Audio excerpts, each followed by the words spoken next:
अब मैं चाहता हूं कि इतना जोरदार नारा होना चाहिए ना, क्या होगा मैं आता हूं उस तरफ। मैं ये कैटेगोरिकली कहना चाहता हूं कि रियासत पाकिस्तान का बयानिया है कि पाकिस्तान हमेशा जिंदाबाद। मैं हूं, नहीं रहूंगा, लेकिन मेरा ईमान है कि दायम आबाद रहेगी दुनिया, दायम आबाद रहेगी दुनिया। हम ना होंगे कोई हमसा होगा, हम नहीं होंगे हमारे जैसा आ जाएगा कोई, हमें रिप्लेस, कोई भी इंडिस्पेंसिबल नहीं है। ये आरटीएस फैमिली है। ये सफ़र अगर इसमें अलम मेरे हाथ में है तो मैं चला जाऊंगा, तो हो सकता है इमरान हो, कल को हो सकता है जमील हो, AR भट्टी हो, मुफ्ती साहब हो, जितने लोग यहाँ बैठे हुए हैं, ये किसी और के हाथ में आ जाएगा। दायम आबाद रहेगी दुनिया, हम ना होंगे कोई हमसा होगा। इस सच का सफ़र रुकने वाला नहीं है, सच का सफ़र रुकेगा नहीं। वकुल जाल हक वज़हकल बातिल इन्नल बातिला काना ज़हूका। हक आया, बातिल मिट गया, बेशक बातिल मिटने वाला ही है। सच का सफ़र रुकेगा नहीं इंशाअल्लाह। आरटीएस फैमिली ने जो बीड़ा उठाया है, ये अलम हम उठाए रखेंगे इंशाअल्लाह। हमें कोई रोकना चाहता है, हमारे रास्ते में रुकावटें आती हैं, तो रास्ते की रुकावटें तो रास्ते की धूल हैं। ये गर्द उड़ेगी इंशाअल्लाह, बैठ जाएगी। सफ़र इंशाअल्लाह यूं ही जारी और सारी रहेगा। मैं सिर्फ उस नारे से पहले जो हमारी रियासत का बयानिया है कि पाकिस्तान हमेशा जिंदाबाद, इतनी ज़ोरदार नारा लगाएं कि ना सिर्फ पाकिस्तान के अंदर बल्कि अक़वाम आलम के अंदर पाकिस्तान का नारा गूंजे। मेरे साथ लगाइएगा, लेकिन उससे पहले मैं राहत इंदौरी साहब के चंद आशार हाजिर किए दूँ, इसलिए कि बहुत से लोग ये समझ रहे होंगे गया, आई मीन ये वो कहते हैं ए खुदा दुश्मन भी मुझको ख़ानदानी चाहिए। ख़ानदानी, जो ख़ानदानी दुश्मन होता है ना, वो कभी गिरे हुए के ऊपर वार नहीं करता। ज़ाहिर है हम गिरे हुए थे ना, आई मीन मुश्किल थी ना, हम पड़े हुए थे इस दौरान। बहुत से लोग, दुश्मन ख़ानदानी होना चाहिए, दुश्मन भी आला ज़र्फ़ होना चाहिए। जाहिल को अगर जहल का इनाम दिया जाए, इस हादसा वक्त को क्या नाम दिया जाए। मैं खाने की तौहीन है, रिंदों की हतक है, कमज़र्फ़ के हाथों में अगर जाम दिया जाए।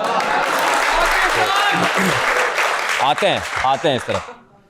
अब हमारे मुर्शिद जनाब राहत इंदौरी साहब, अल्लाह ताला उनकी लहद पे नूर की बरखा बरसे, वो कहते हैं कि अब आ गए हैं ना, हम आ गए हैं। तो गुलाब, ख्वाब, दवा, जहर, जाम, क्या क्या है? गुलाब, ख्वाब, दवा, जहर, जाम, क्या क्या है? हम आ गए हैं, बता इंतज़ाम।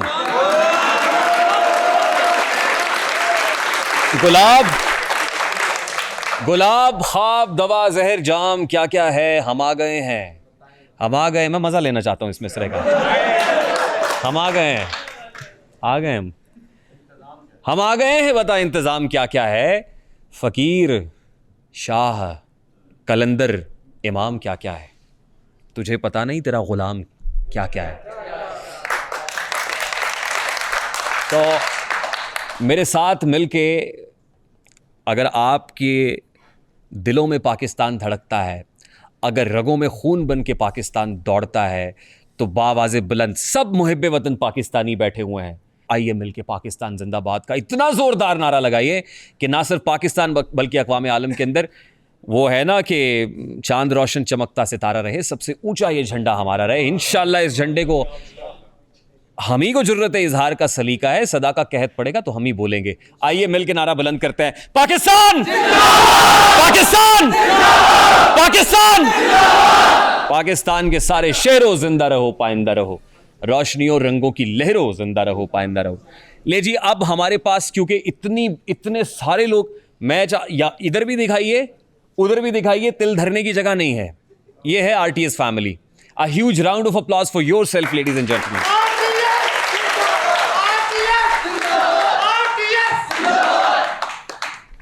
तो मैं ये चाहता हूं कि आपके ख्यालात, आपके तासुरात हमें इख्तिसार के साथ, बड़ी ही, हमारे पास वक्त कुछ कम है, वक्त को मलूज़े खातिर रखते हुए सिर्फ आपके जो ख्यालात हैं, आप कुछ कहना चाहते हैं, आरटीएस फैमिली के लिए कहना चाहते हैं, कुछ भी आपके दिल में है, आप ख्यालात का इजहार करें, क्योंकि हम इस प्लेटफॉर्म से ओपननेस, फेयरलेसनेस और बोल्डनेस का कल्चर प्रमोट करना चाहते हैं। तो this house is open for your expression ladies and gentleman. मैं चाहता हूँ माइक ले आइए, बड़ा क्विक रखेंगे हम इस सेशन को, ठीक है जी? अस्सलाम वालेकुम। वालेकुम अस्सलाम। रेहान भाई क्या हाल है? मैं बिल्कुल ठीक हूँ। कैसा लग रहा हूँ? आप तो पहले से बहुत अच्छे लग रहे हैं। पहले से ज़्यादा अच्छा लग रहा हाँ है, बट दैट्स इट। अच्छा रेहान भाई, मैंने आपसे एक पहले तो मैंने शेर पढ़ना है। मेरा नाम हाफिज़ अहमद रज़ा है और मैं लाहौर से ही हूँ। ठीक। शेर है, एक ये जहाँ एक वो जहाँ, एक ये जहाँ एक वो जहाँ, इन दोनों के दरमियाँ। एक ये जहाँ एक वो जहां, एक वो जहाँ, इन दोनों के दरमियाँ, फासला एक सांस का, बेशक, फासला एक एक सांस सांस का, जो चल रही है तो ये जहाँ, जो रुक गई है तो वो जहां। रही। Thank you। आप कुछ कहना चाहते हैं? अस्सलाम वालेकुम। अच्छा, एक दो मिसरे ना, मैं दावत इस्लामी का जो मरकज़ है लाहौर का, उसमें उन्होंने बतौर मेहमान मुझे मदऊ किया, तो मैंने वो सारा विज़िट किया, वो सब विज़िट किया। तो जब मैं बाहर निकलने लगा ना, तो वो एक नात ख़्वान थे, तो उन्होंने कहा ये बहुत अच्छी नात पढ़ते हैं, बड़े खुशलहान हैं। तो मैंने कहा ज़रूर, हमारा ईमान ताज़ा हो जाएगा, तो प्लीज़ नात पढ़िए, हुज़ूर सरवर कौनैन हदिया अकीदत पेश करें। तो उन्होंने जब पेश किया, दो मिसरे ऐसे थे कि जो NCCIA की तहवील में होते हुए भी और जेल में होते हुए भी मेरे पर्दा फ़िक्र से टकराता है। मैं आपके साथ भी शेयर करना चाहता हूँ। वो थे कि तुम्हें माना, तुम्हें जाना, ना रखा गैर से काम, लिल्लाहिल हम्द मैं दुनिया से मुसलमान गया। तुम्हें जाना, तुम्हें माना, ना रखा गैर से काम। और ये बहुत मोटिवेशन देते थे, तुम्हें जाना, तुम्हें माना, ना रखा गैर से काम, लिल्लाहिल हम्द मैं दुनिया से मुसलमान गया। जी सर। अस्सलाम वालेकुम। रेहान भाई कैसे हैं?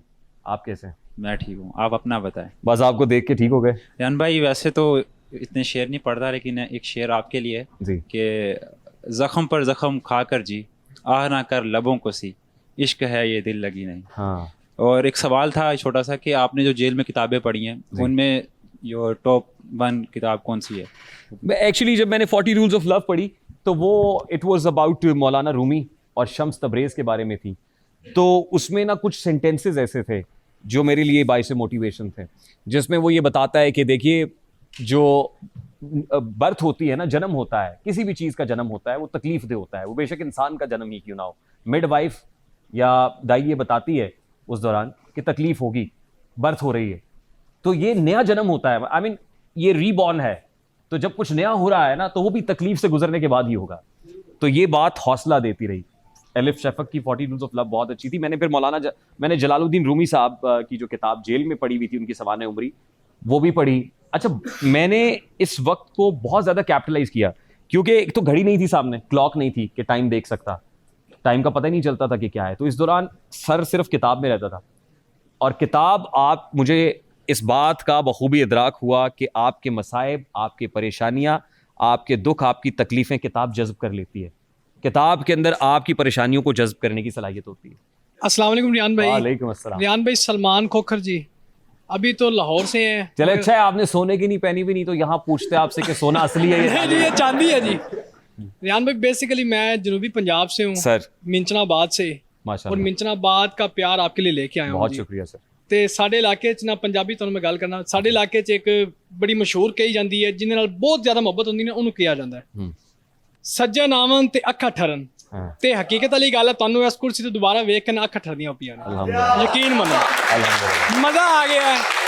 ਹਕੀਕਤ ਵਾਲੀ ਗੱਲ ਹੈ, ਤੁਹਾਨੂੰ ਇਸ ਕੁਰਸੀ ਤੇ ਵੇਖ ਕੇ ਦੁਬਾਰਾ ਵੇਖ ਕੇ ਮਜ਼ਾ ਆ ਗਿਆ। ਤੇ ਅੱਲਾਹ ਪਾਕ ਤੁਹਾਨੂੰ ਕਾਇਮ दायम रखे, बहुत शुक्रिया। ਤੇ ਅੱਲਾह पाक ਤੁਹਾਨੂੰ ढेर सारी खुशियां। सलामत रहें भाई, बहुत शुक्रिया। मंजनाबाद वालों का बहुत शुक्रिया।